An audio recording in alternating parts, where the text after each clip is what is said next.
Bueno, solasaldi honen inguruan, behar bada, aipagai dugun gaian, hemen bazaudete batzuk ere aski adituak, beraz, izan daiteke elkarrezketa mai beroil baten inguruan baliz bezala, ezta? Guk lau bat ardatz edo aipatu nahi genituen, batetik geografia, eta geografiak zenbaterainoko lotura izan dezaken zonalde batzuen eta besteen vitalitate ekonomikoarekin. Horri lotuta tamaina, eta tamainaren kuestioan, zer egin etorkizunari begira, aipatu ditugu zenbait paradoja.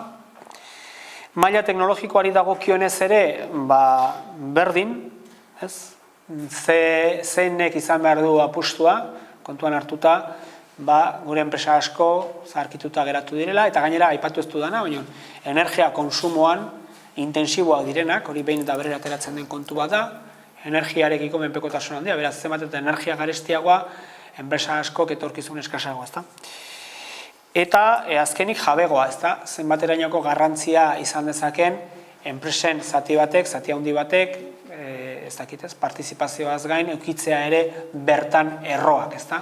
Eta hor Tubacexen faktore, Tubacexen gertaera aste honetan, ezta? Bueno, aste honetan publiko egin dute, lehen dizetorren, beste lurralde batean, enpresa planta berria beste lurralde batean jartzearen. Orduan, lau gai hoien inguruan, behar bada, Mirenek badu ezagutza bat, Goierri lotua eta bertako estrategiari lotua, profesionala alde horretatik, eta, Eduardo falta zaigunez, nolabait ere nik haren leku hartuko dut, nahiz eta ez maila berean gai izan, eta beraz zuen esku ere badago parte hartzea.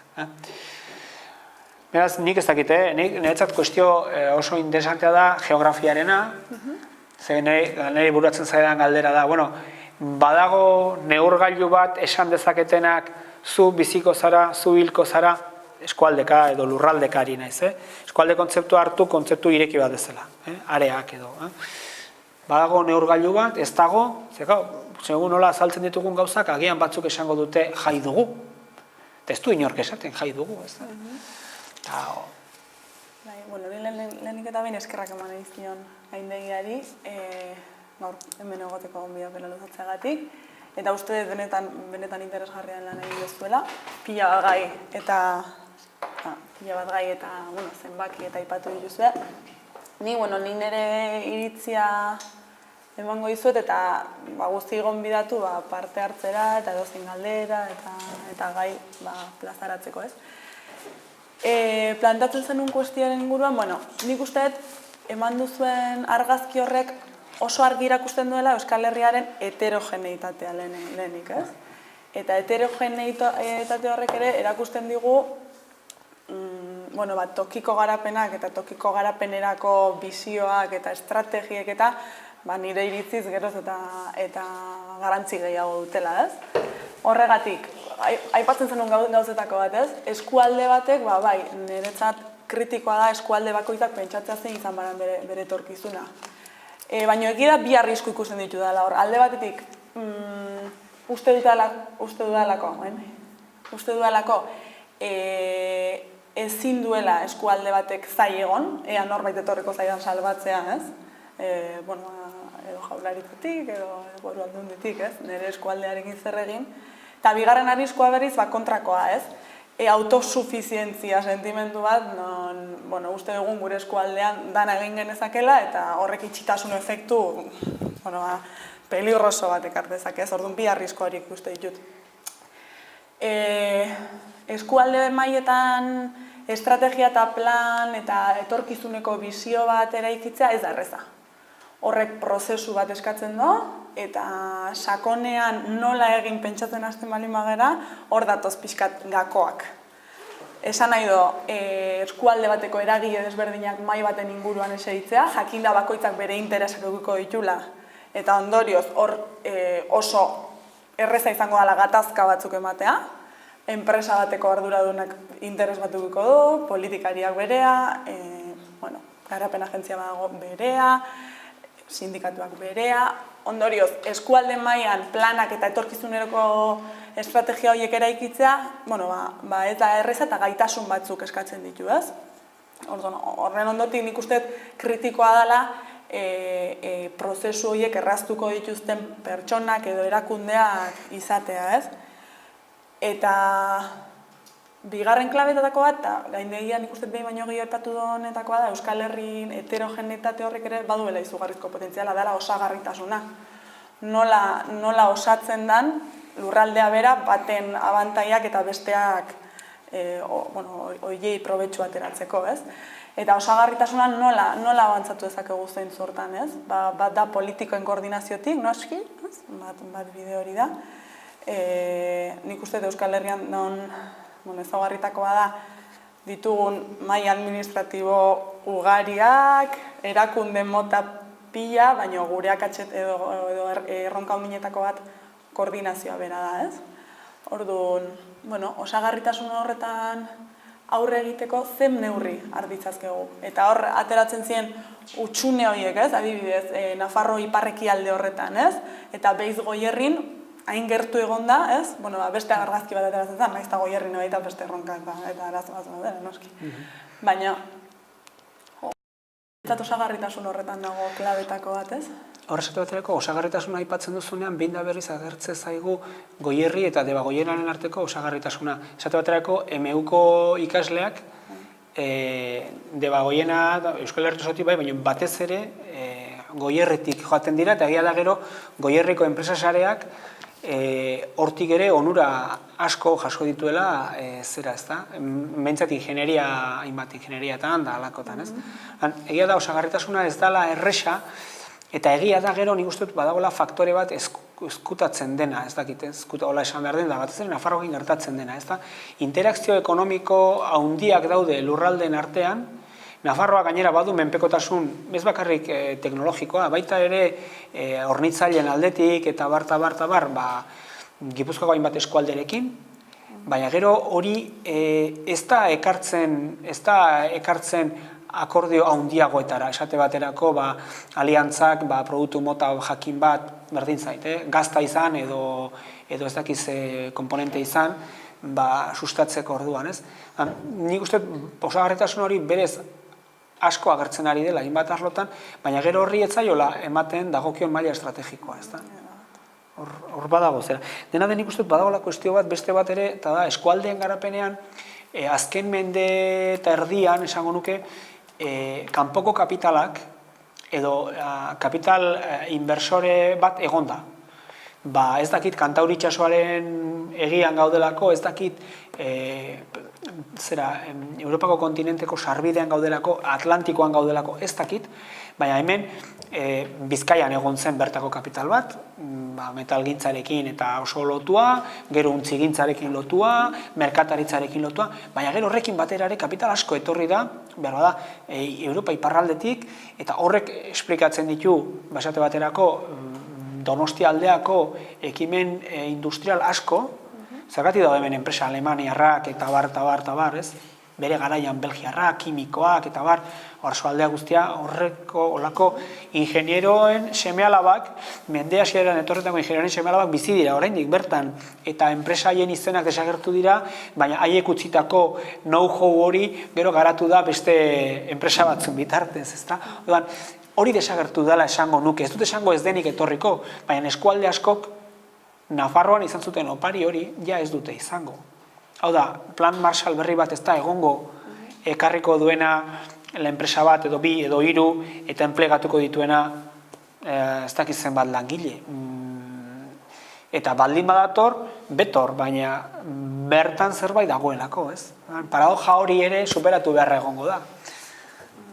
Eta nik esango nuke, baldin badator, betor, baina baita ere zentzu batekin, ez? Eta ez alba da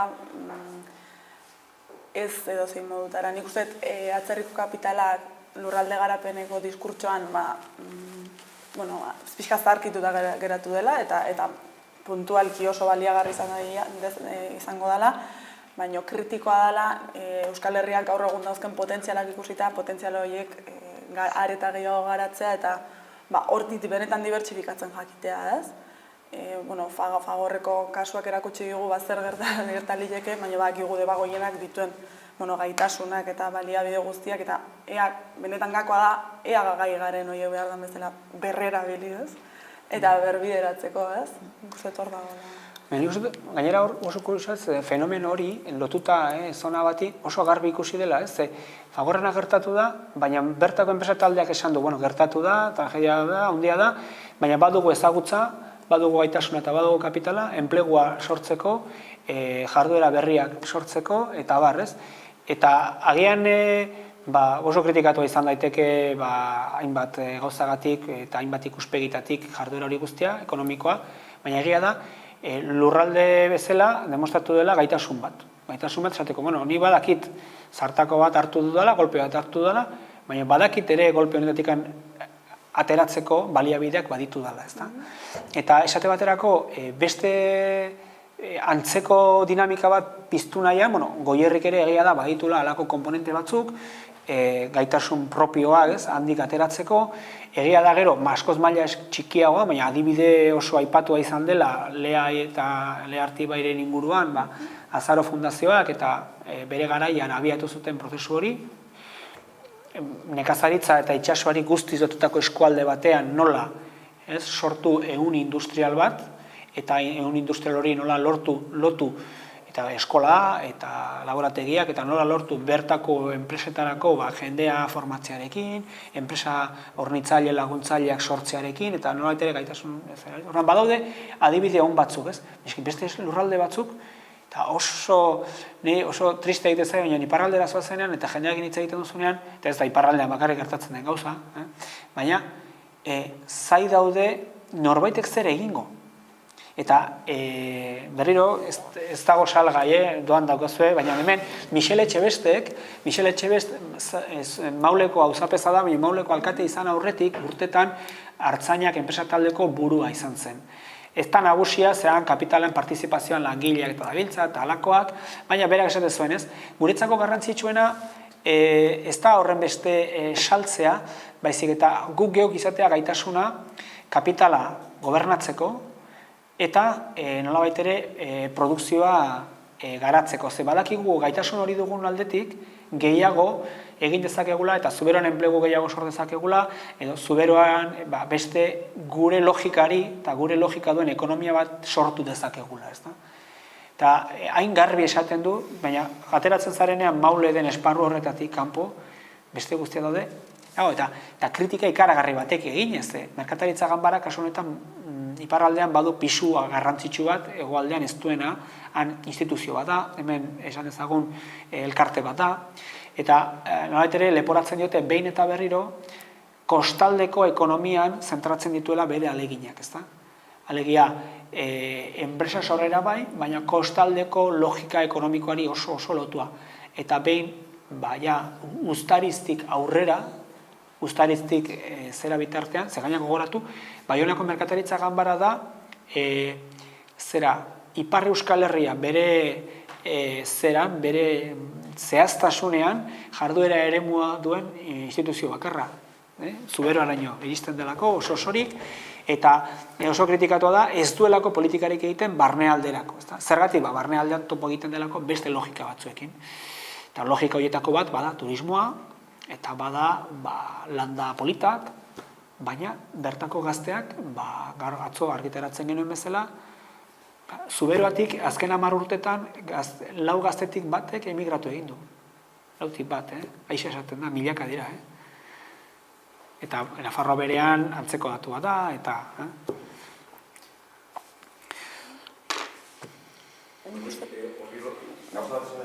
Bai, hoxe. Iparraldean egin nahi zinetan eta eztabaida handi bat egon da, orain dela urte batzuk, esaterako Benafarrotik pasatzeko zen lau bidetako autobia Iruñarekin lotzeko.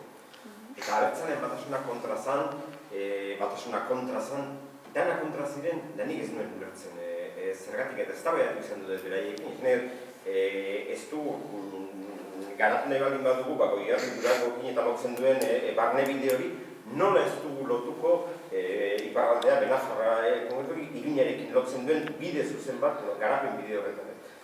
Agian guk ere gure landa politiak kontserbatu nahian, ez dakit zeren izenean, askotan nik uste, ez dakit nire ideia da, baina ez da horrelako zuten, absurdo xamarra da, ardatz hori moztea edo hor genuke Euskal Herri barruko integrazio modu bat edo eta hori galdera bat, jasen izatzen da, bigarren galdera ere egin egin ez da, beren etorri nez, uste non zazutek dara zentzala baino. Aiketu duzu sakanako kontua eta nik beti pentsatu izan dut, Nafarroko gobernuaren esku uste bat ez ote da izan, halako lurralde euskaldun bat edo, ez dakit, suntxitu nahian edo alde bat ere utzi nahian, ez aldiz, tutera eta orko poloak eta universitateak eta altzen diru guztia sartu eta formula bat eta hiru eta denak eta aldiz sakana bezalako gauza bat edo alde batera utzi edo ez dakit horrelako zuen ditu zait esan duzula Martzinak nahi lukela sakana horren atera edo agian bai, terminago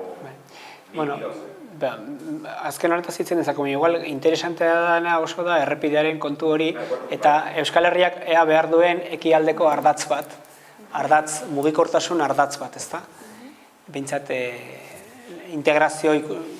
nazio integrazio ikuspegi batetik eta bar, eta, hori, ezakit... Nire hausnarketa horri izango litzake baita ere, pentsatzea ea Euskal Herriko eremu guztiek behar duten industria izan beraien garapenerako oinarri, ez? Eta ea industriatik haratago bat den beste sektore batzuk eta beste arlo batzuk garatu daitezkenak dibertsifikazio hori eta garapen bide hori martxan jartzeko, ez? Egia da, Iruñarriarekin lotzeak iparraldea suposatuko lukela egian industria sektorea osagarritasun hori bilatu eta industria sektorea zabaltzeko modu bat, baina ez ote dauden beste arlo batzuk ere beraien estrategia propio hori eraikitzeko, ez? Eta lehen esan dudanarekin lotuta, horrek prozesu batzu suposatzen ditu eta barrez, baina, nik uste baloratu beharreko gauza dela. Euskal Herrian guztiak izan behar du industria eta edo heterogenea izan daiteke eta adibidez Bilbok dauka buruan zerbitzuetan espezializatzea zergatik. Industriak zerbitzua behar ditu, baina ez du industria jarriko Bilbo hiria. Hori edi epizka ikusten ditugu gauza, hori galdera importantea da, azken batean erantzuna esaten ari garelako seguruna zonalde bakoitzak bere aurkitu behar duela, baina era berean mai baten eseriko bagina adostasun baten bila, tokian tokiko iritziaren gainetik beste ikuspegi batzuk ere eraikiko genituzke, ezta?